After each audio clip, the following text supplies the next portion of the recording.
Assalamualaikum warahmatullahi wabarakatuh. Halo, nama saya Umratul Humairah, biasanya dipanggil Ratul, dengan nomor NIM 2511339.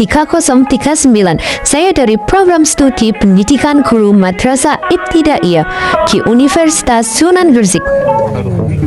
Saya di sini membuat video untuk memenuhi tugas UTS mata kuliah Filsafat Pendidikan yang diampu oleh Bapak Husnul Zuhad MPD. Di sini, saya akan menyampaikan topik yang membahas terkait metode ilmiah dan konsep ontologi, epistemologi, dan aksiologi pendidikan.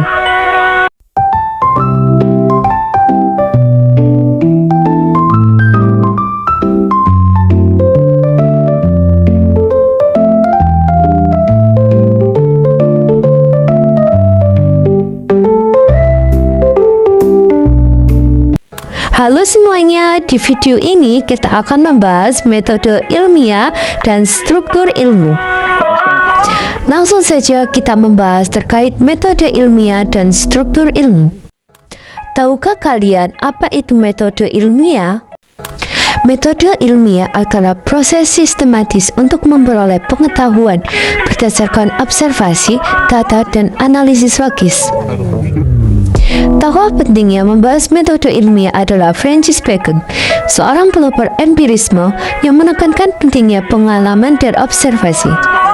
Langkah-langkah dalam metode ilmiah meliputi: yang pertama, teori; yang kedua, hipotesis; yang ketiga, logika; yang keempat, data, informasi, dan pembuktian; yang kelima, paradigma; yang keenam, kesimpulan; yang ketujuh, evaluasi.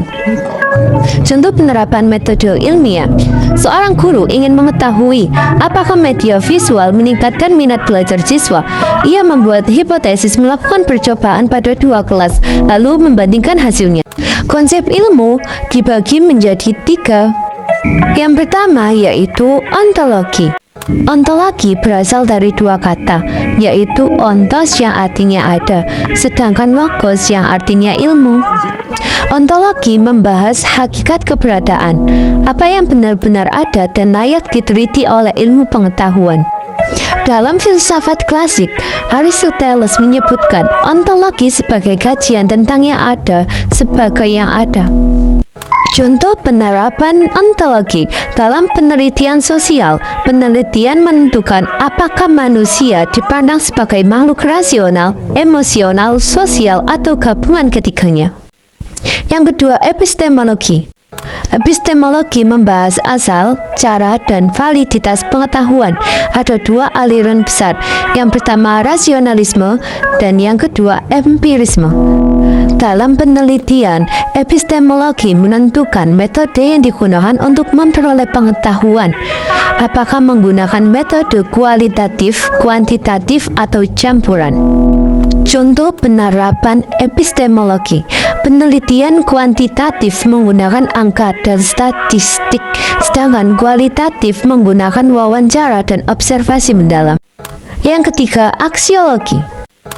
Aksiologi membahas nilai etika dan kegunaan ilmu pengetahuan. Menurut Immanuel Kant, ilmu harus diarahkan kepada kebaikan manusia dan moralitas.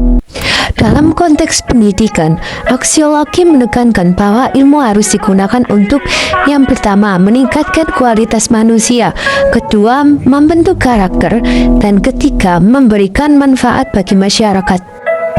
Contoh penerapan aksiologi. Penelitian pendidikan harus mempertimbangkan etika, seperti menjaga kerahasiaan data siswa dan menggunakan hasil penelitian untuk perbaikan pembelajaran.